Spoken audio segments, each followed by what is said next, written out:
Bonjour à toutes et à tous, bienvenue sur KTV Coésie FM le 106.9 pour un temps de parole en direct à la radio et à la télévision. Notre invité ce matin, on a de la chance de l'avoir sur le plateau, c'est le préfet Frédéric Vaux. Monsieur le préfet, bonjour. Bonjour. Merci d'avoir accepté notre invitation. On va évoquer avec vous le plan Mayotte Sécurité pour tous, ce fameux plan qui a été mis en place par le ministère de l'Outre-mer et le ministère de l'Intérieur. On va évoquer ça, mais juste avant, c'est Samuel Baucher qui va ouvrir le bal avec l'histoire de la CRC et la territoriale.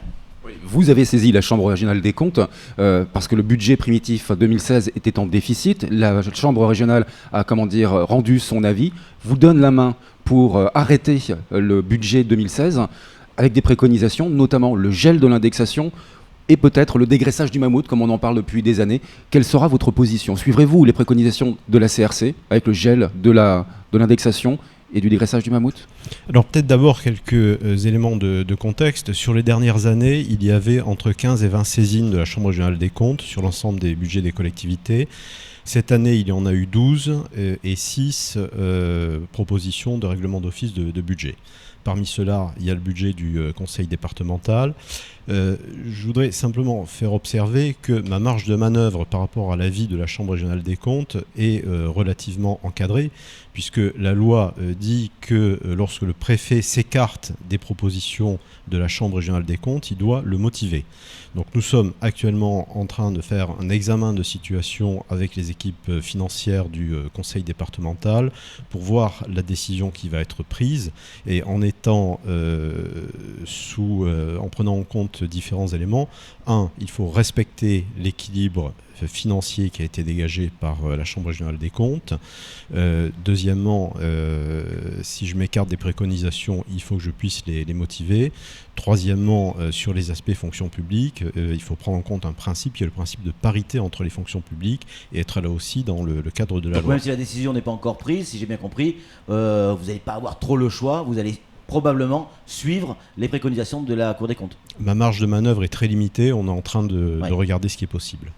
Allez, on va attaquer tout de suite avec les différents sujets concernant ce plan sécurité qui a été mis en place, proposé en tout cas, et présenté par Manuel Valls, proposé par le ministère de l'Outre-mer et le ministère de l'Intérieur. On va attaquer de suite avec ce qui intéresse énormément de monde, la mesure numéro 3 de ce plan, qui est intitulée « Initier une nouvelle gouvernance de la lutte contre l'immigration clandestine ». Alors, c'est quoi ce nouveau plan de lutte contre l'immigration clandestine et comment il se met en place à Mayotte ? Alors, c'est pas forcément un plan d'immigration clandestine, c'est ce qu'on appelle, en jargon technocratique, un schéma missionnel, c'est-à-dire dire qui fait quoi entre la police, la gendarmerie, la PAF, les douanes, les forces armées. Pour ce faire, nous établissons un tableau mensuel des opérations de lutte contre l'immigration clandestine à terre. Sur le principe, une opération par jour, samedi, dimanche, jour férié compris. Tous les jours. Tous les jours. Tous les jours, la PAF est sur le terrain. Et nous avons aussi des opérations conjointes, PAF gendarmerie ou PAF sécurité publique. Donc, c'est cette programmation, cette visibilité pour intensifier la présence sur le terrain. L'autre volet, c'est l'aspect action en mer, où là, nous sommes en train de mettre au point un contrat entre les administrations pour définir des jours de présence à la mer de façon à avoir la plus grande disponibilité opérationnelle possible. Nous travaillons aussi, c'est un petit peu technique, sur un cahier des charges unique pour le renouvellement des bateaux intercepteurs. L'objectif, c'est que chaque service ait le même type d'embarcation, ce qui va nous faciliter après la maintenance et donc la disponibilité. Donc est-ce qu'on pourra voir dans les jours ou les semaines qui viennent, ce qui avait été évoqué par certains, des patrouilles mixtes, gendarmes, police, accompagnées d'un OPJ évidemment, une forme de pérennisation des forces armées sur l'îlot Msamboro. On avait eu des opérations légionnaires que vous avez mis en place, je crois, le jour même ou le lendemain de votre arrivée. Est-ce qu'on aura ce genre de pérennisation ou ça restera que des coups ponctuels ? Tout à fait. D'abord sur le travail conjoint police-gendarmerie, ça se fait tous les jours. Quand on a des opérations conjointes, c'est vraiment la PAF appuyée par la gendarmerie mobile. Pour ce qui est du concours des forces armées, c'est le principe de ce concours est permanent. Nous avons des opérations dites de nomadisation du détachement de Légion étrangère. Il y en a eu une au début du mois sur Msamboro avec la gendarmerie. La Légion étrangère continue à être présente notamment sur les chemins de randonnée. Elle l'était il y a quelques jours encore et ça a permis de mettre en fuite des braconniers qui s'en prenaient aux tortues. Alors, je crois qu'autour du 15 août, c'était il n'y a pas si longtemps que ça, les différents services de la PAF et de la préfecture ont communiqué sur cette opération où il y a eu beaucoup de personnes prises en un week-end, je crois, hein, en situation irrégulière, il me semble, sur un quoi ça. On a eu, pour le week-end du 15 août, 11 interceptions de Kwassa, avec entre 15 et 20 personnes à bord à chaque fois, et un nombre de mineurs qui est autour de 20%. Et donc là, il y a eu autant de retours que de personnes interceptées. Ouais. Alors, ce qui est extraordinaire, c'est qu'on se rend compte, parce que celui-là, il a été, ou ceux-là, sur cette journée-là, ont été interceptés, mais 20% de gamins, c'est ça, hein, d'enfants, sur des Kwassa qui contiennent entre 15 et 20 personnes, il y en a eu une quinzaine, c'est ça ? 11 exactement. 11. C'est une classe. C'est une classe qui arrive tous les jours. Oui, mais ça bat en brèche l'idée que nous avons au mois d'août des Kwassa remplis d'enfants pour la rentrée scolaire. Sur une journée, il y a une classe quand même. Si c'est tous les jours. C'est pas sur une journée, c'est sur le week-end du 15 août, sur 3 jours. Et la proportion d'enfants reste stable. On reste sur l'immigration avec la mesure numéro 5, où effectivement on parle de fraude documentaire, où effectivement on le sait, hein, pour les attestations d'hébergement, les certificats d'hébergement, pour cette fameuse première demande des personnes en situation irrégulière, il y a de la fraude. Comment l'État français va pouvoir lutter contre cette fraude ? Alors, la première chose, c'est un examen extrêmement précis des pièces qui sont présentées à l'appui des demandes. Notamment, nous sommes très vigilants sur les documents d'état civil qui nous sont produits, sur lesquels il y a parfois des incertitudes. Il y a aussi la question des certificats d'hébergement, c'est une question importante. Et là, nous faisons des vérifications en nous appuyant sur les mairies et sur les polices municipales. Et dans tous les cas qui sont apparus où l'attestation ne correspondait pas à la réalité, nous avons saisi le procureur de la République. Nous l'avons fait à 40 reprises depuis le mois de juin. Donc ça veut dire que là, depuis que vous êtes arrivé, grosso modo, 40 reprises depuis le mois de juin, avant c'était pas fait, ça veut dire qu'il y a eu et il y a toujours énormément de fraude ? Ça veut dire qu'il y a une part de fraude. C'est énorme. 40 a ramené à plusieurs centaines, plusieurs milliers de dossiers qui ont été examinés. Enfin, en soi, c'est important. Moi, ce qui me paraît important, c'est d'envoyer le signal que les dossiers sont regardés, sont vérifiés et que s'il y a une fraude, nous saisissons la justice. Samuel, une question pour M. le Préfet. Oui, la justice est-elle saisie aussi pour les certificats d'hébergement de complaisance ? On sait qu'il y a un trafic de personnes qui donnent leur adresse, leur nom, pour ne pas héberger les gens, mais en contrepartie d'argent. Oui, la justice est clairement saisie de ces certificats de complaisance. Et je ne veux pas parler au nom du parquet, ce n'est pas ma vocation, mais il y a un travail qui est fait actuellement sur le cas de marchands de sommeil. Lutte contre les trafics, notamment ces Kwassa sortants qui partent de Mayotte pour aller vers l'extérieur. Là aussi, il va y avoir une intensification de la lutte contre les trafics Mayotte vers les Comores. Comment vous allez faire ?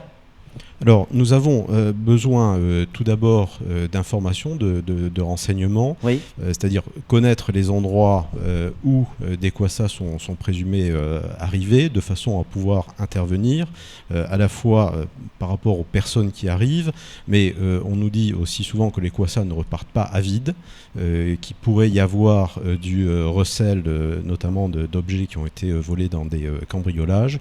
Donc là, le point de départ, c'est du renseignement, c'est de la présence sur le terrain et c'est de l'interception. Pour finir avec ce volet immigration, même s'il y a encore beaucoup de questions sur ce sujet-là, on en est où de ces personnes en situation sans domicile fixe, on va dire comme ça, qui étaient sur la place de la République, qui sont aujourd'hui au Bengali. On a entendu dire effectivement que tout n'était pas payé, qu'il y avait du retard, etc. Que deviennent ces personnes au Bengali, la situation au Bengali? Alors, nous avons eu jusqu'à 200 personnes au Bengali. Nous en avons aujourd'hui environ 130. Un tiers d'adultes, le reste, ce sont des enfants. Oui. L'État prend en charge l'aide alimentaire et il y a des conventions qui sont régulièrement mises à jour avec... 8 euros par jour et par personne. Tout à fait, oui. Oui, c'est Oui. ça. Donc avec des conventions qui sont signées avec la propriétaire. Oui. Nous avons aussi missionné la Croix-Rouge pour avoir une action d'accompagnement social de ces personnes, pour rechercher des solutions famille par famille. C'est vraiment du traitement sur mesure au cas par cas. Aujourd'hui, est-ce que le Bengali a touché l'argent pour pouvoir financer leurs actions ou pas? Ou on est encore dans les délais administratifs? Non, il y a eu une première convention qui a été honorée et on a renouvelé cette convention. On veille à ce que les paiements soient réguliers. Et ils interviennent via la Croix-Rouge.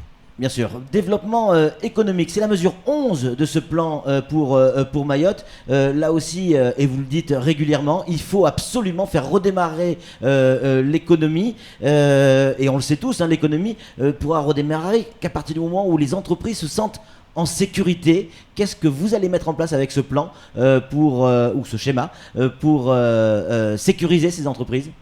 Alors, nous avons tous les outils, et ils sont nombreux, du plan sécurité. Oui. Nous avons un dialogue avec le monde des entreprises, et notamment ce qu'on appelle la sécurité privée, c'est-à-dire les entreprises de sécurité privée, pour bien articuler nos différentes interventions.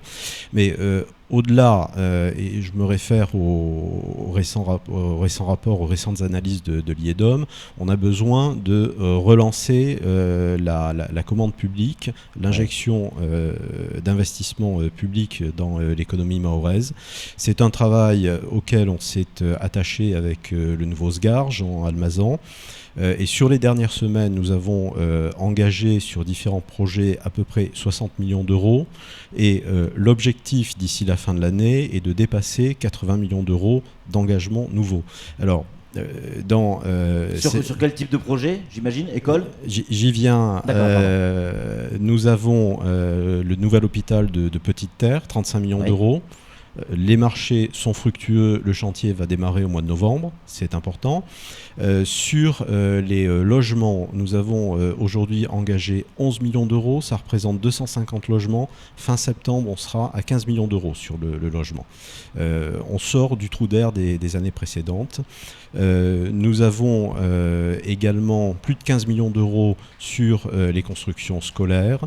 Et en prévision sur les semaines qui viennent, soutenir des travaux d'eau potable, soutenir des travaux d'assainissement, soutenir la construction d'infrastructures pour le traitement des déchets. Ce sont quand même 3 enjeux majeurs pour Mayotte.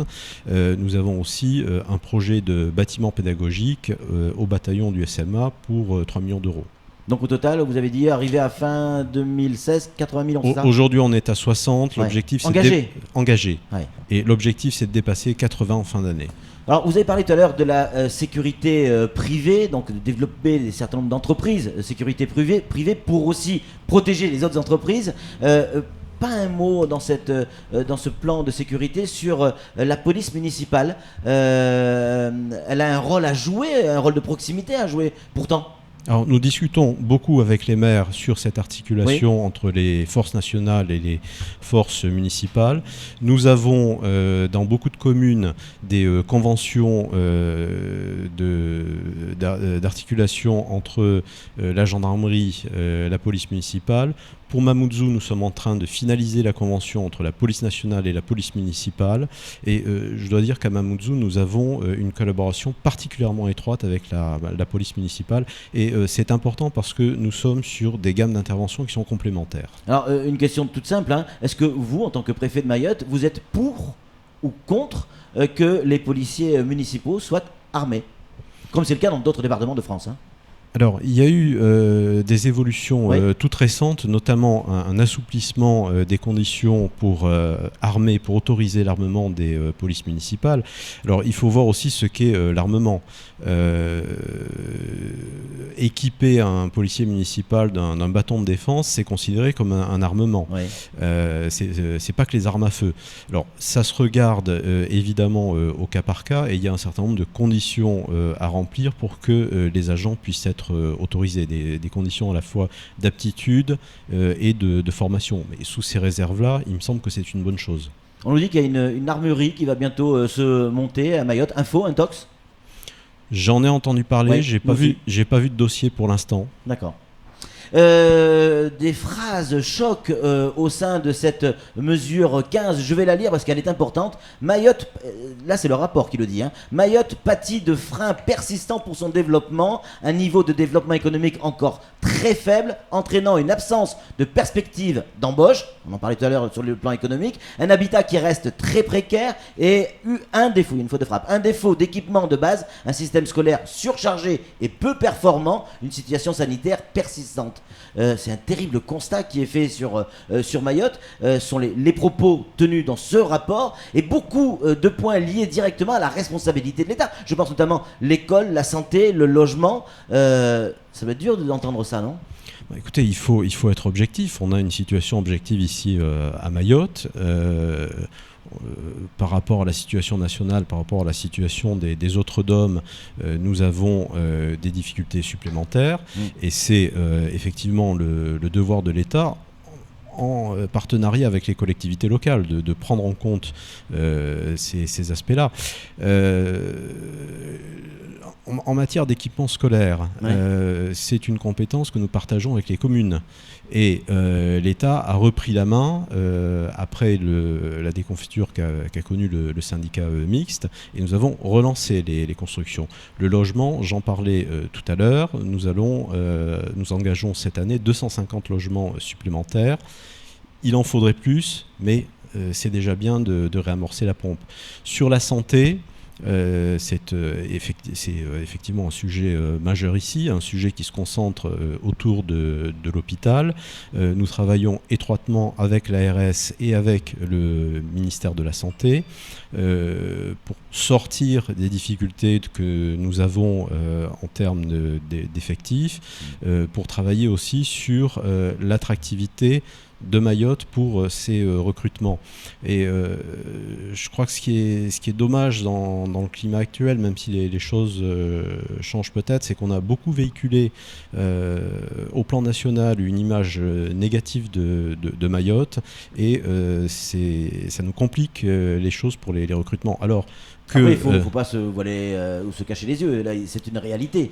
Il ne faut pas nier la réalité, il faut aussi dire ce qui se fait de bien ici. Et je pense que pour des personnels médicaux, une expérience ici à Mayotte, c'est tout à fait intéressant dans une carrière. Là, vous faites allusion à l'attractivité peut-être ? Oui. Ouais. Un mot sur les fonds européens. On va parler après des effectifs de police et de gendarmerie, mais sur les fonds européens, il nous reste 4 mois avant la fin de l'année. On sait qu'on a du mal à consommer ces fonds européens. Est-ce qu'on va y arriver, monsieur le préfet ?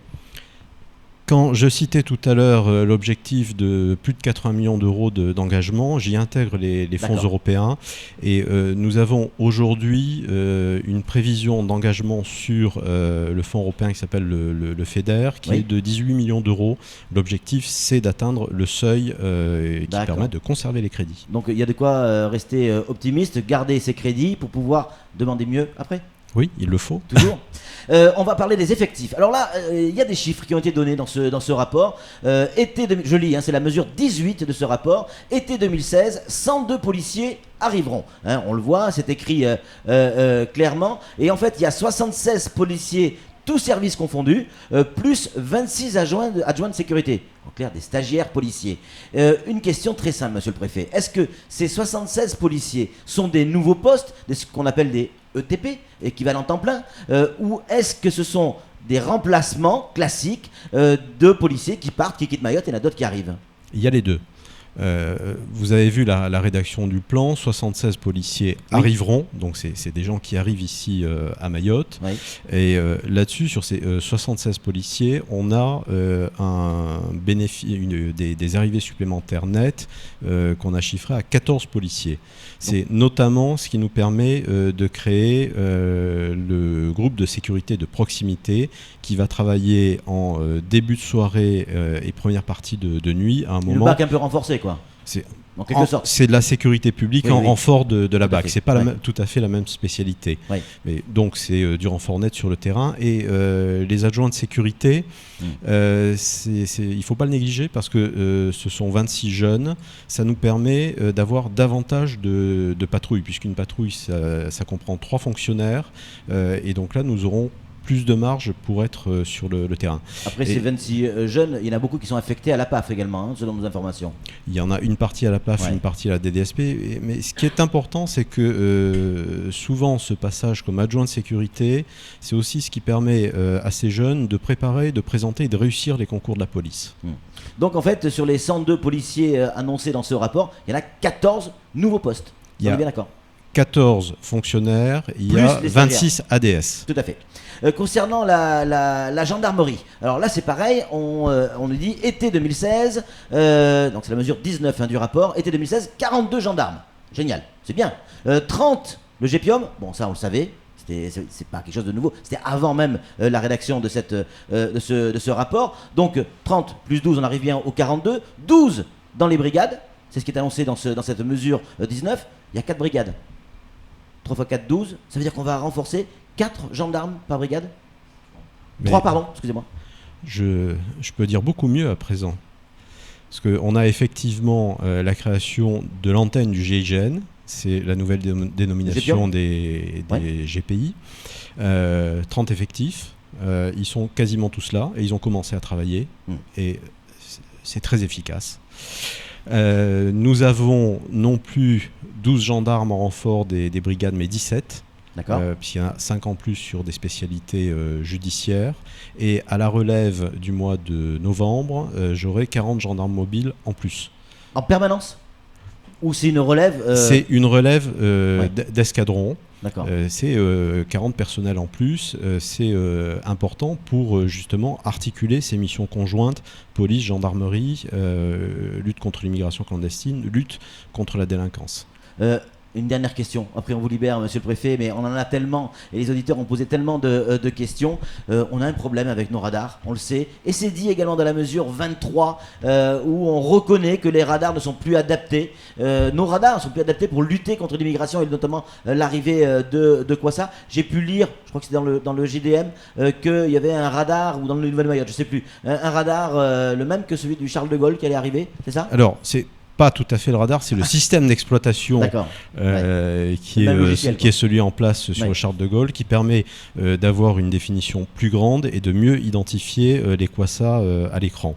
On disait tout à l'heure 11 interceptions de Kwassa pendant le week-end du 15 août.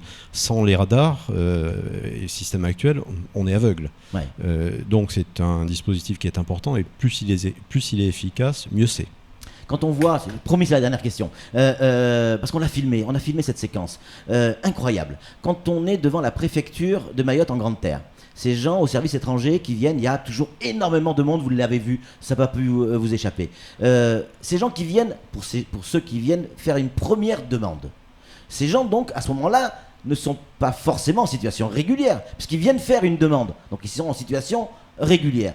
On a filmé des gens qui étaient en situation irrégulière, donc qui sont poursuivis, soit par la PAF ou la BAC, etc., au niveau de la place de la République. Ils passent devant le caribou, ils montent vers la préfecture, Et là, c'est fini. On ne peut plus les arrêter parce qu'ils vont à la préfecture faire une première demande avec, pour certains, des certificats dont vous parliez tout à l'heure, qui restent à prouver, qui sont vrais. Il n'y a pas un problème sur la première demande?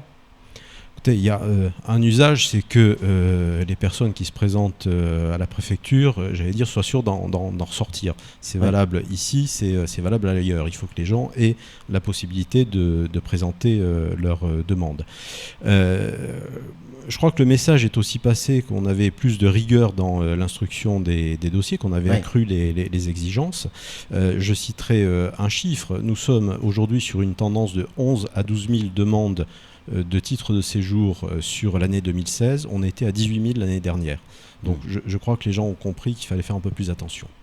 Monsieur le préfet Frédéric Vaux, merci beaucoup d'être venu sur ce plateau, d'avoir répondu à nos questions. C'est tout pour ce temps de parole. Tout de suite, la suite de nos programmes.